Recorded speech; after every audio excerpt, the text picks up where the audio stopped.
And on this episode, we're going to be talking tides.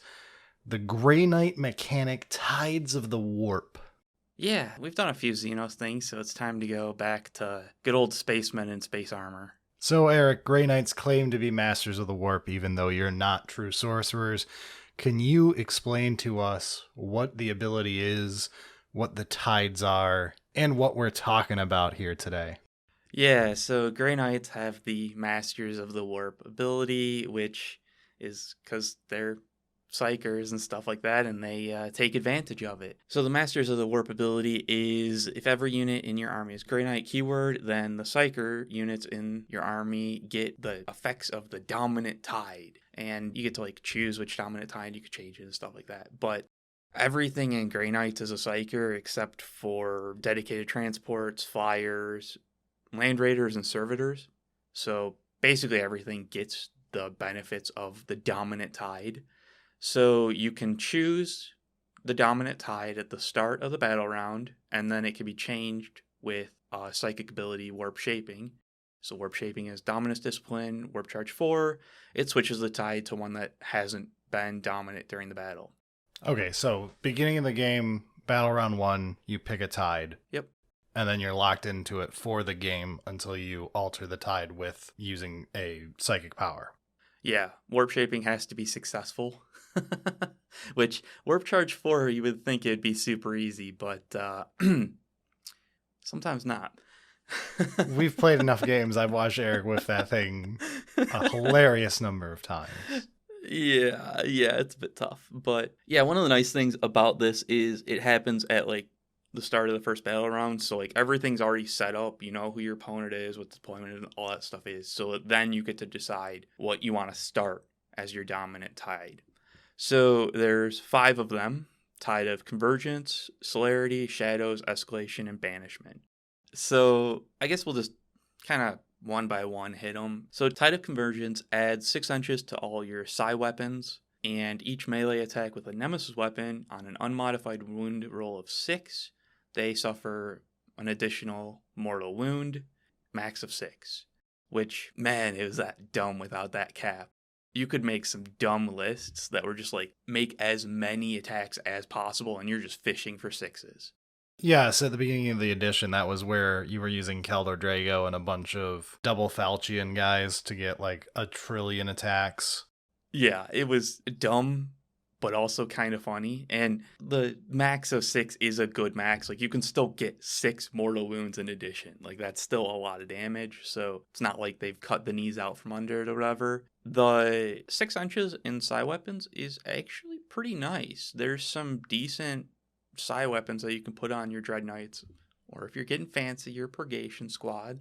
And that extra 6 inches does kind of help a decent amount.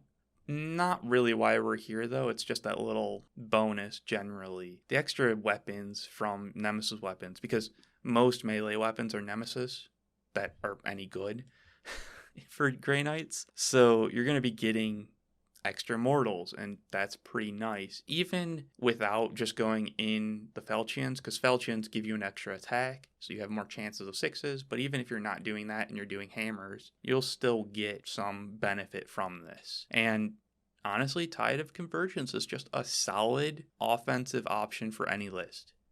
You're not going to be disappointed with it. It's going to add some extras. Yeah, it's your default offensive tide. Yeah, which is interesting because the next one is a movement that's offensive based. Tide of Celerity.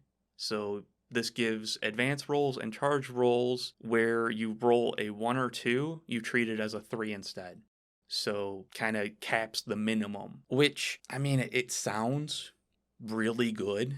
Anytime you can have better movement, especially in these types of things, it's nice. Anytime that you can kind of remove the minimum and kind of bump it up to a higher fail case, it's nice. I've not been particularly thrilled by it, though. So one of the things that I've found is that Grey Knights don't really get to take that much advantage of advance. So you don't get a lot of things for oh, I'm going to advance and charge, and I'm going to advance and do this thing, and that doesn't happen quite as often for Grey Knights. So usually when you're using advance, it's just I have nothing else to do, so I'll try and move a little bit faster, and that extra isn't that useful. The charge is quite nice. Particularly, you can take advantage of it if you use the Warlord trait First to the Fray. That gives you an extra 1 to the charge. So if you use the Warlord trait First to the Fray and you're in Tide of Celerity, you have like a 60% chance, something like that, to actually get the charge off, which is pretty nice. After spending your reroll CP, that's like 80-ish% then, right? A little bit over. Yeah, it's not guaranteed, but like you can expect it to happen and kind of plan around it without feeling too bad about it. And it's one of those, like, if you have that Warlord trait First to the Fray and you deep strike something else, if your Warlord actually successfully charges, then it makes the other charges easier as well. Yeah, this is the Warlord trait where when you charge, everything else gets the +1 to charge too, right? But yeah, it's just one of those that, like, Tide of Celerity and First to the Fray make some really nasty deep strike potential. You can also use it with Gate of Infinity, so that basically sets it up 9 away, deep strike kind of rules of just some nice interactions to make those charges a little bit more reliable. But generally, unless you're trying to do that kind of thing, I haven't found it to be that useful. But then again, it's one of those that, like, if you don't have First to the Fray, then the only thing the Celerity 1 and 2 becoming 3s helps on is if you already rolled a 6 in it, like one of the dice was a 6. Yeah, we're talking about deep strike only, though. There are other types of charges. Like, it does just help your charge percentages. That's true. Yeah. Now, I know you're a big fan of Terminators and deep striking and trying to hit your charges that way, but, like, if you have to make a 6-7 inch charge, this makes it near guaranteed. That is true. The smaller charges that are not 2 inches are basically guaranteed. And that is nice, especially because, like, when you fail those, it's really bad usually, especially for Grey Knights, because, like, you expect those ones to happen. You're on turn 3 probably to get over there in the right spots. So, yeah, it does help the general charges as well. I will say I was hotter on this one when the Codex came out.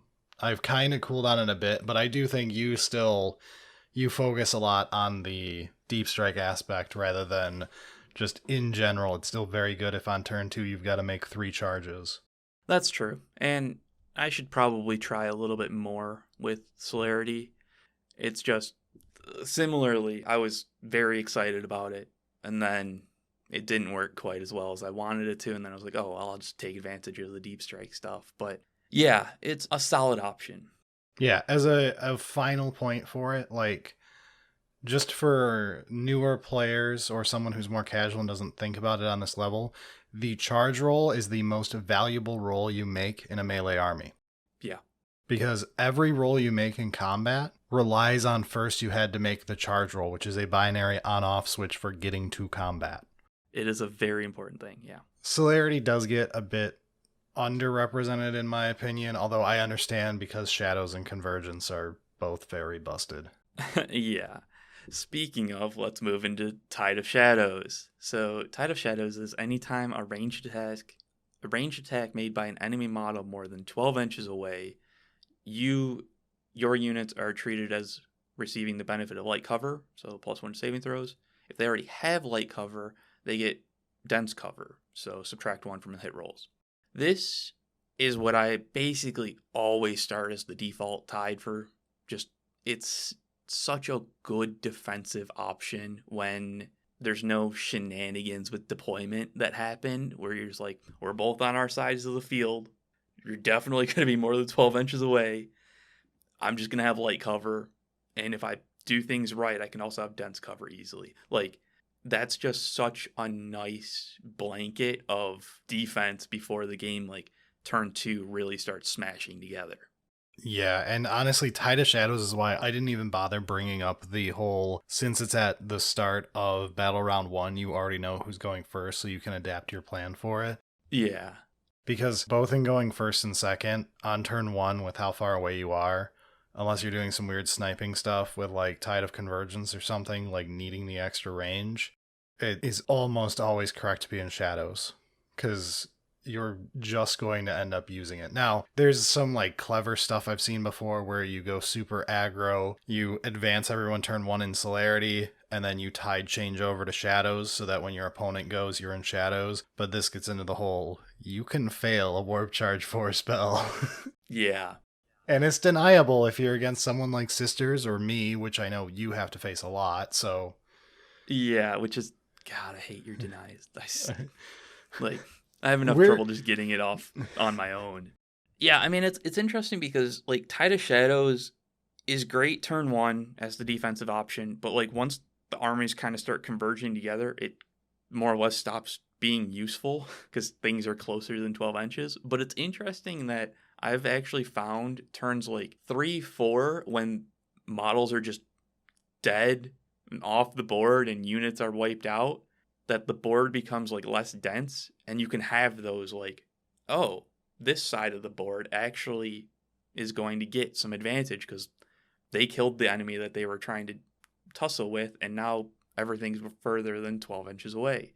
So it's not like Tide of Shadows is useless as the game goes on kind of thing. Like if you choose Tide of Shadows as the start and you don't have warp shaping, or you just decide not to spend your cast on that, Tide of Shadows can still be useful later on. I'd say it's a fine one to get locked in all game if you have to. Yeah. Convergence, again, is just generically very good math-wise, but... Right. Yeah, Shadows is just good all around. The defense late game is something that gets underestimated. However, I want to counterpoint a little bit of when you're to that point in the game, you're dealing with a lot of very small units left. And if you've already got light cover, just getting the dense cover for the -1 to hit, people will be more willing to spend their CP on those strats that are like, yep, for this attack, ignore modifiers to hit rolls. Like things that you normally aren't going to be blowing too aggressively on a not great unit. But now it's like, screw it, what else do I have to do? Yeah, and that is especially true with the changes to CP. Like when you had it all up front, turn 4, you had nothing. But now that the changes are going on with that is true. That does matter a bit. But let's move on to the one of the more interesting ones. We've got Tide of Escalation. Holy God, Eric, you have so much written about this tide. Yeah, because it is actually kind of interesting. Not good, but interesting. So this Tide of Escalation lets your Brotherhood Psychers attempt to manifest the Brotherhood power even if it's already been cast. So every time a unit attempts it, they add 1 to the warp charge of the power that needs to go off. So it's, it's like smite rolls or whatever. But without Tide of Escalation, you can't use multiple Brotherhood Psychic in the same turn. This lets you do it, which means if this is good or bad depends on how good the Brotherhood Psychic powers are and how much you want to be able to cast them multiple times a turn. So we can go through some of them. Sword Bearers, vehicles add 1 to the ranged wound roll, which is cool. Like if we were able to stack that, sounds fun. Except it also says a unit can only be selected for the psychic power once per phase. All right, then. Cool. Yeah, that one's a little weird. Thanks. And like it's already a warp charge 7, so it's not like it wasn't a warp charge 4 and like you're guaranteed to get like 3 of them basically. Nope. But that line says no, more or less. Blades of Victory, ability to reroll charges, which not terrible. It doesn't seem that useful to have that many options of it. Yeah, because like normally I'm saving my CP for a charge reroll. Yeah.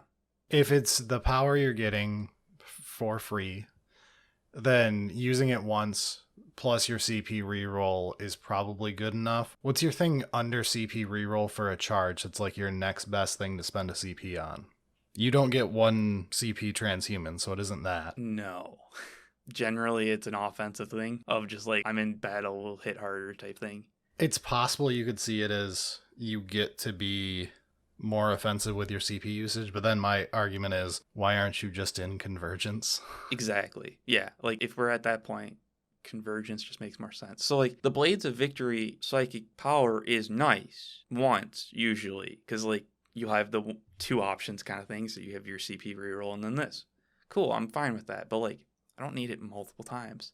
Word Makers. Selected enemy unit is not affected by aura abilities of its own army, which sounds strong, except it doesn't turn off auras from the source. It turns it off like for the unit. Oh, for the unit receiving auras. Which, like, it kind of makes sense of, like, okay, if I want to turn off the aura on everything, then I can cast it multiple times. Cool, cool, cool. It starts at Warp Charge 6. So if you want to turn off an aura, which, again, there's some aura type abilities that aren't, like, actually auras. So that's weird with factions. But, like, ignoring that, if you want to turn off, like, a death blob from an aura type thing, you're probably casting it 3 times. That's not guaranteed when it starts at Warp Charge 6. Cool. Again, like, you're still using a psychic power, a cast on these. Like, these aren't, like, free, oh, I'm in Tide of Escalation, so it's free. No, it's like you just have the option of casting it more times. So, yeah, no. Prescient Brethren, select enemy unit within 12 inches. Each time it makes a normal move, advances, falls back, or charges, you roll a d6. On a 4 or 5, you do d3 mortals. On a 6, you do 3 mortals, which is interesting because there's definitely times where you're like, I know that the enemy is going to make these units move a lot. Like, that's just, it's obvious how it's set up. Yeah, you're against my Drukhari or something like that. Right, where it's just like, no matter what I do, so long as the unit's alive, it's going to move and it's going to try and do stuff. Cool. I'll just get some mortals in on it.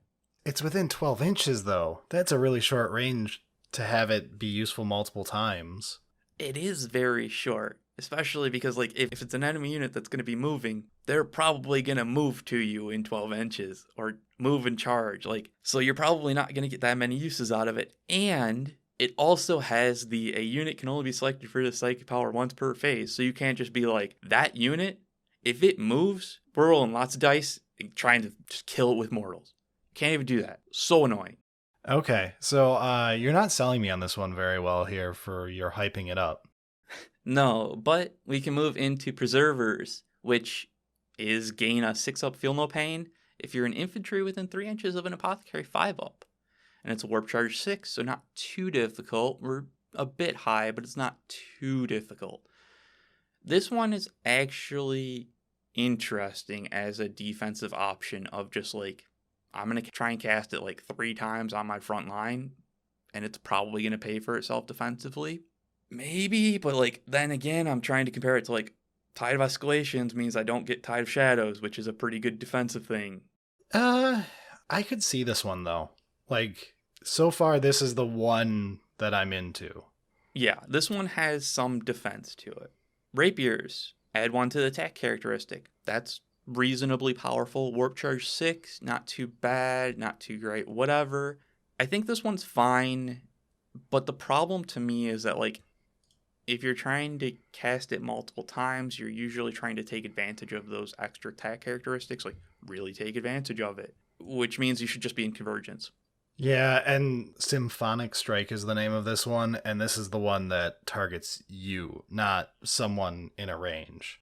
Right. So you can't use someone who has like +1 to cast as like a later one because it's only going to hit that character or whatever. Right, as trying to use it as like a buff to the Paladin squad or something like that, or the Strike squad, but this one's very strong to get an extra use out of. Like, I don't know it versus, like, I feel like Convergence kind of makes this one dead. But if you're locked to Escalation for some reason, it's not too bad. I don't know why you went into it in the first place, but yeah, it is weird because, like, you're stuck into your Brotherhood. Like, you can't change that. So if you chose Escalation, you know which power you get to use multiple times. I don't see the time that I would be Rapiers and go, yes, I want to do Escalation instead of Convergence. yeah, especially when Rapiers was the one that we were abusing early edition to get a billion 6s that required that cap on Convergence. Yeah, and like, it's generally doing a pretty good job of that. So I'm not saying the Rapier's part is bad of Escalation. I just don't see the use of it. So moving on, Extractors, we can select an enemy in engagement range and roll d6 for each model.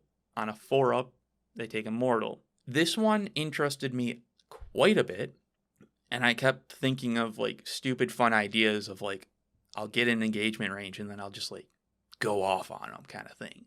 But it says each unit can only be selected for the psychic power once per turn. It's just so boring. It is. I agree that it seems like a needless extra bit Just like, I don't think getting +2 to wound is that big of a deal in case they have -1 to wound. But, like, because if you're using this, like, spamming this across an army still sounds very potent. Like this, and in certain scenarios with preservers, those are my arguments for this one. Because if you've got, like, 3-4 units in combat across the board, like, let's say we're playing a melee heavy slugfest here. Yeah. And your opponent is someone like Sisters or Drukhari or Orc boys. Sure, or orcs. This fucking ruins orc boy spam. I mean, what doesn't? That's true. Basic bolter fire will do that. Sad orc noises.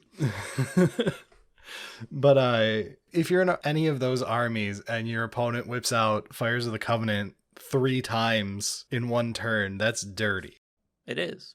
My only problem is you have to, at your psychic phase, already be in engagement range, meaning either you charged and they survived 2 combats, or your opponent charged you and you're doing this as a spite, blowback kill. It's very good against specifically my Drukhari. Like, if my Incubi knock out like 3 Terminators, doing this as like a spite revenge kill is pretty good. Yeah. That's still not that many points you're making up, though. No, not really. And like, you're still using your psychic power. Like, your cast is on this type thing. True.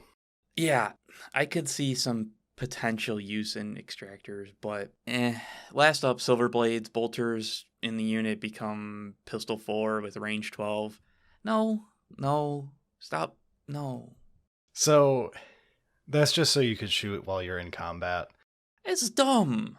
It's probably not worth not being in a better tide. No, like, no. So in your psychic phase, you have multiple units who are engaged in combat and really want to fire their bolters. And don't have anything better to do with casting a psychic thing. They're going to cast multiple of this to make their bolters. No. Their bolters are getting more than just casting smite.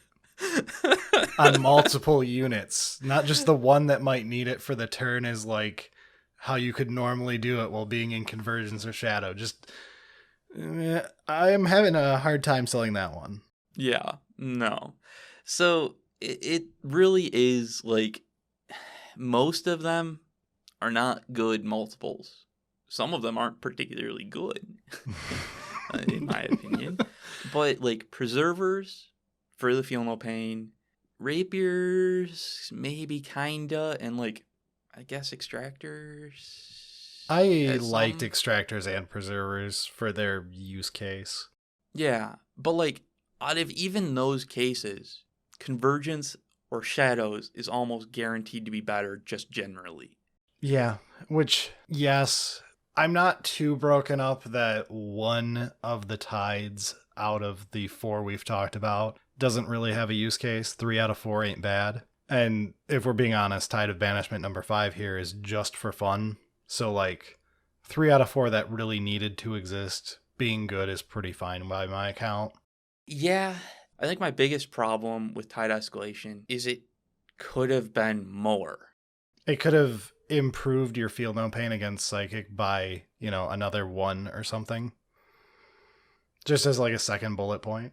Or it could have made casting slightly easier. Sure, that's a good one too. It's +1 to cast while you're in Escalation. Though then, Thousand Suns, we would have bitched up a storm if you got both ends and a 5-up universal Feel No Pain.